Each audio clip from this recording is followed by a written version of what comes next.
Untuk kita semuanya, salam, salam.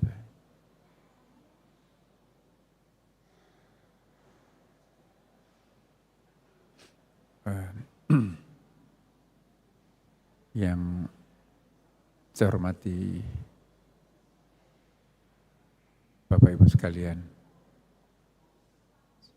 saya nggak tahu, saya kok seperti sangat emosional ya, karena melihat wajah Pope itu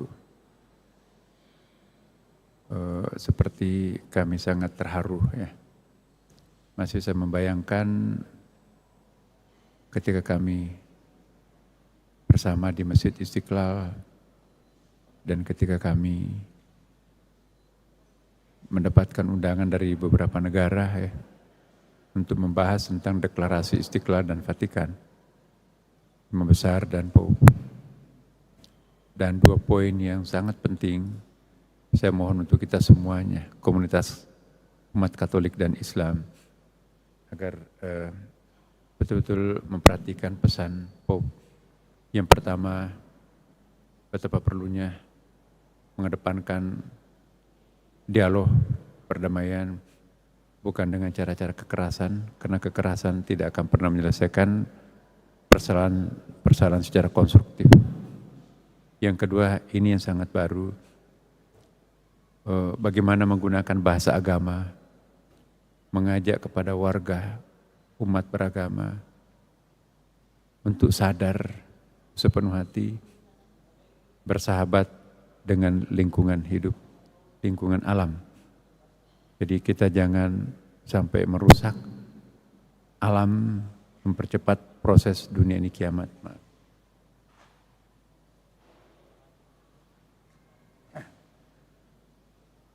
Kita ditinggalkan oleh orang yang salah seorang terbaik dunia sekarang ini. Karena itu, mari kita mengambil pelajaran berharga dari beliau.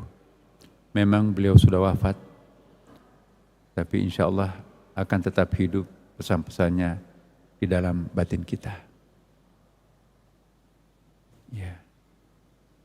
Orang bijak tidak pernah wafat, melainkan dia akan semakin hidup.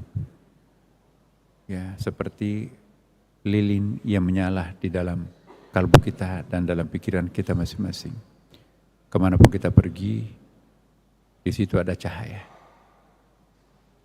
Ya, tentu kita berdoa semuanya, apapun agama kita masing-masing di sini, mari kita berdoa, semoga orang-orang yang terbaik yang pernah mengabdi untuk dunia kemanusiaan itu, ya, mendapatkan tempat yang sangat-sangat layak di sisinya, dan kita yang ditinggalkan semuanya, semoga menjadi manusia yang benar, yang senantiasa mengindahkan tata krama, mendengarkan suara-suara hati nurani. Dan yang terakhir, kesan saya pribadi kepada mendiang almarhum adalah ketika saya berjabat tangan, tidak mau melepaskan tangan saya. Kenceng banget. Ya. Dan ketika saya mencium kepalanya 2 kali, dia mencium tangan saya juga berkali-kali. Dan yang paling penting kemarin, ya, saya dapat tamu ya dari Vatikan juga mengundang saya untuk datang ke Vatikan di dalam suatu conference. Tapi 3,5 jam setelah kami terima di pagi hari di kantor saya mendengarkan almarhum Paus wafat. Jadi saya langsung tersentak ya. Saya akan tanyakan tadi pagi bagaimana kondisinya Paus. Oh, sudah bagus, kayak tim Peter katanya, karena sudah bisa tampil di dunia publik. Tapi mendengarkan kabar itu betul-betul saya tersentak. Banyak sekali koeksidensi yang positif.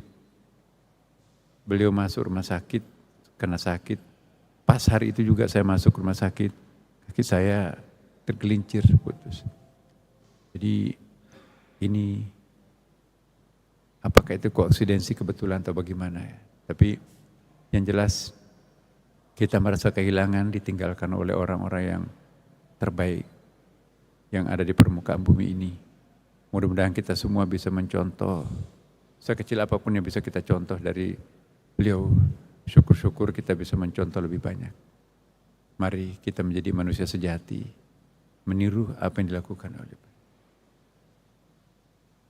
Saya selaku pribadi maupun sebagai Imam Besar Masjid Istiqlal Jakarta, maupun juga sebagai Menteri Agama Republik Indonesia, ya, mewakili komunitas kami mengucapkan ya tentu selamat kepada kita semua diberi kesempatan hadir di tempat ini untuk mengenang sosok-sosok figur yang baik ini. Dan tentu kami semuanya juga ikut berduka dan kita semua berduka dengan kepergian orang yang kita cintai ini. Terima kasih. Salam.